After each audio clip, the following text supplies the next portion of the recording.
A ciegas estamos todos. ¿Qué es lo que realmente Beatbots quiere probar?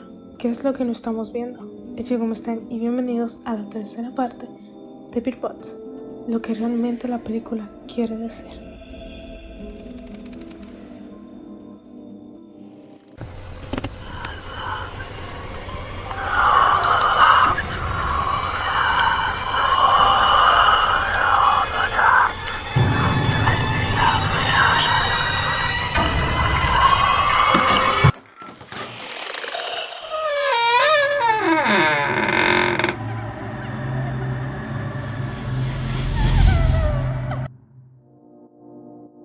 Y continuamos. Como suele ocurrir en este tipo de películas apocalípticas, dentro del caos global se esconde un drama personal, el de la protagonista, una mujer que de pronto se ve atrapada en medio del fin del mundo, junto a su hijo que no quería y a otro que ni siquiera es suyo. Una situación sentimental compleja que los guionistas intentan plasmar de forma bastante burda, con el hecho de que ella lo llame niño, boy y niña, girl, en lugar de ponerles nombres. El clímax de su arco llegará durante la travesía a lo largo del río. Al llegar a los rápidos, alguien tendrá que abrir los ojos para poder guiar bien la barca, lo cual supone poco menos que una certeza de muerte. Ella parece dudar entre ambos niños, hasta que finalmente decide arriesgarse a hacerlo con los ojos cerrados, demostrando que ha acabado por aceptar a ambos hijos como suyos y quererlos, y que no puede tomar esa decisión. Vamos, entendemos la idea, pero lo cierto es que el resultado es francamente cuestionable. Es un momento demasiado duro como para ser un punto de inflexión. Es cierto que desde el principio nos deja claro que a Mallory le cuesta crear lazos con la gente, que no quería tener un hijo y que en los 5 años que lleva cuidando a los niños no ha creado ese vínculo. Pero esa revelación en medio de la corriente hace que el personaje de Sandra Bullock sea aún menos creíble, porque no es la primera situación crítica que vive, sino que ya ha estado en muchas otras ocasiones a punto de perderlos, y los ha protegido por encima de su propia vida, como para saber que su papel ya era el de una verdadera madre antes de tomar la decisión. Al final, tras las múltiples desaventuras durante la difícil travesía del río, la familia llegará por un fin al santuario de salvación que les había prometido, un santuario que no es otra cosa que una residencia para la gente ciega, lo cual explica en sí mismo cómo pudieron sobrevivir al principio del desastre.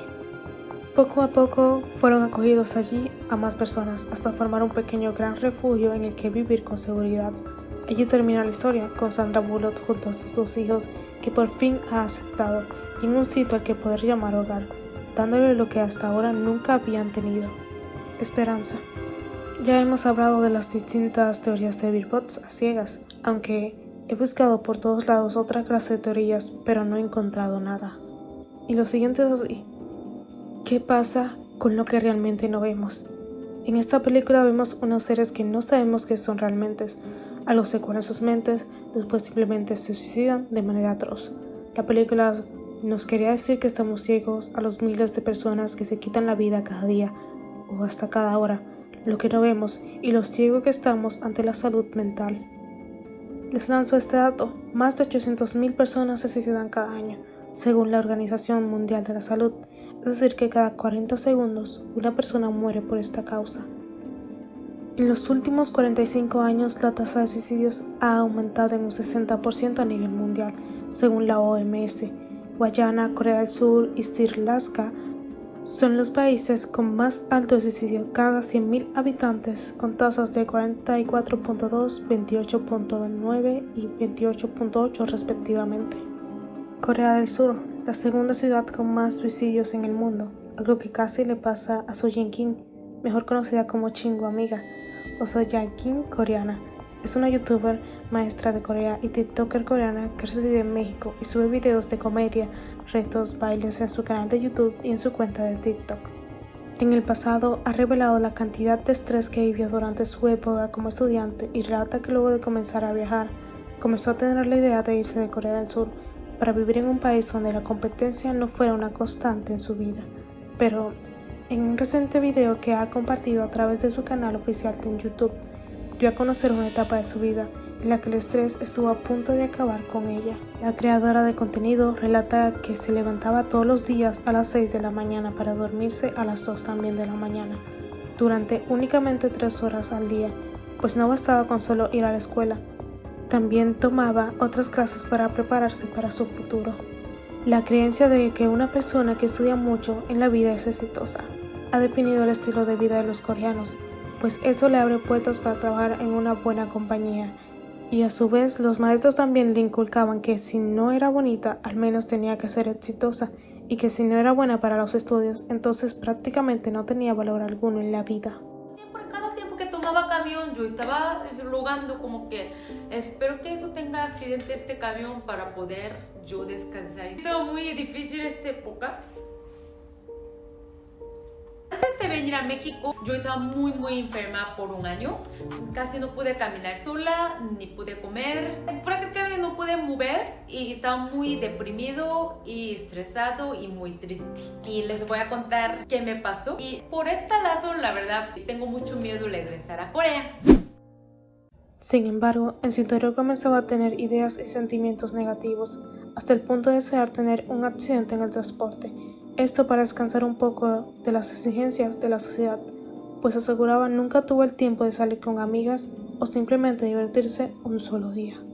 Luego de viajar y conocer otras culturas, fue cuando cayó en el hospital. Luego de retomar su desgastante vida, lo que le impidió hacer muchas cosas como comer y caminar, de esta manera duró algún tiempo en el hospital. Pero cada vez que pensaba que se había recuperado, volvía a recaer.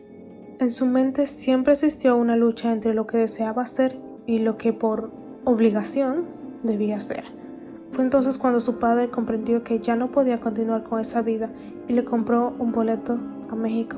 Ahora, después de toda esa desgastante vida, Chingo Amiga se encuentra viviendo feliz en México y asegura que es una de las razones por la que no desea volver a Corea. A pesar de este caso feliz de nuestra querida Chingo Amiga, también hay casos desafortunados, como el de la que fuera Miss Estados Unidos en 2019. Chelsea Chris murió el 30 de enero del año 2022 al arrojarse desde la ventana de su apartamento en Manhattan, según la policía neoyorquina, que confirmó su muerte a varios medios. Argentina, con un 10.3 de suicidios, se ubica como el número 66 en el ranking de 172 países con mayor tasa de suicidios, luego de Rumanía con 10.5 y seguida por la República Democrática del Congo 10.1.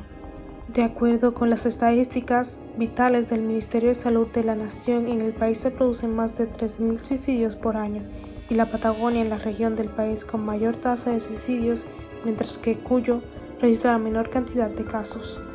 Como el caso del argentino Fabián Mandorrán, fue un árbitro de fútbol argentino que desempeñó entre 1997 y 2003. En 1999 declaró por TV que estaba cansado de la discriminación por su condición de homosexual, razón por la cual, creen algunos, lo echaron de la AFA. Luego de que lo asaltaran y le robasen el dinero que guardaba para poner su cyber, se suicidó el 30 de julio del 2004 a las 10:30 horas de un tiro en la boca. Los suicidios son predecibles. Se tiene el informe de la OMS, aunque solo 28 países cuentan con estrategias de prevención. Además, señala que por cada adulto que se quita la vida, otros 20 lo intentan y no lo logran. La OMS también ha recogido los datos de suicidios en Europa de los 27. En este territorio, el país con más tasa de suicidio es Lituania, con 26.1. decesos de media por cada 100.000 habitantes. Esta media se compone de 45.4 fallecimientos de hombres y 9.6 de mujeres. Como lamentablemente le sucedió a Verónica Forqué, fue una actriz y directora española galardonada con 4 premios Goya. El 13 de diciembre de 2021 se suicidó en su casa de Madrid por ahorcamiento. En 2014 había sufrido una fuerte depresión debido a su divorcio, después de 3 décadas de matrimonio, enfermedad de la que habló sin tapujos. Además, la actriz ya había intentado provocarse la muerte en al menos otras ocasiones recientemente. Otro más, en agosto del 2014, la sociedad a nivel internacional recibiría una impactante noticia.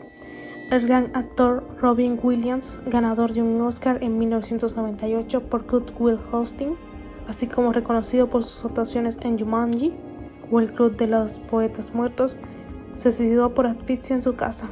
Pese a su imagen de persona sonriente, cómica, feliz, el intérprete de lo que realmente sufría era una depresión, que lo llevó a no soportar más su vida.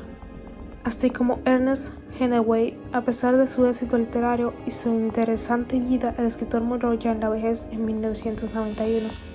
Pero no falleció de un disparo accidental, sino intencionado. O el famoso DJ Apinzi fue una montaña rusa sentimental durante sus últimos días de vida. Cambiaba rápidamente de la euforia a la depresión y así lo explicó su familia tras su suicidio. Luchó y reflexionó sobre lo que significaba de la vida y la felicidad, pero no pudo más. Él quería encontrar la paz. Murió a los 28 años, en abril del 2018, utilizando los trozos afilados de una botella. Así como muchísimos más, la depresión, la psicosis, esquizofrenia o brotes psicóticos, el pedir auxilio, aislamiento social, alcohol, drogas e impulsividad, enfermedad terminal, no querer ser una carga, miedo al fracaso y estrés traumático son una de las principales causas de suicidio. Estamos ciegos ante estos comportamientos, completamente a ciegas.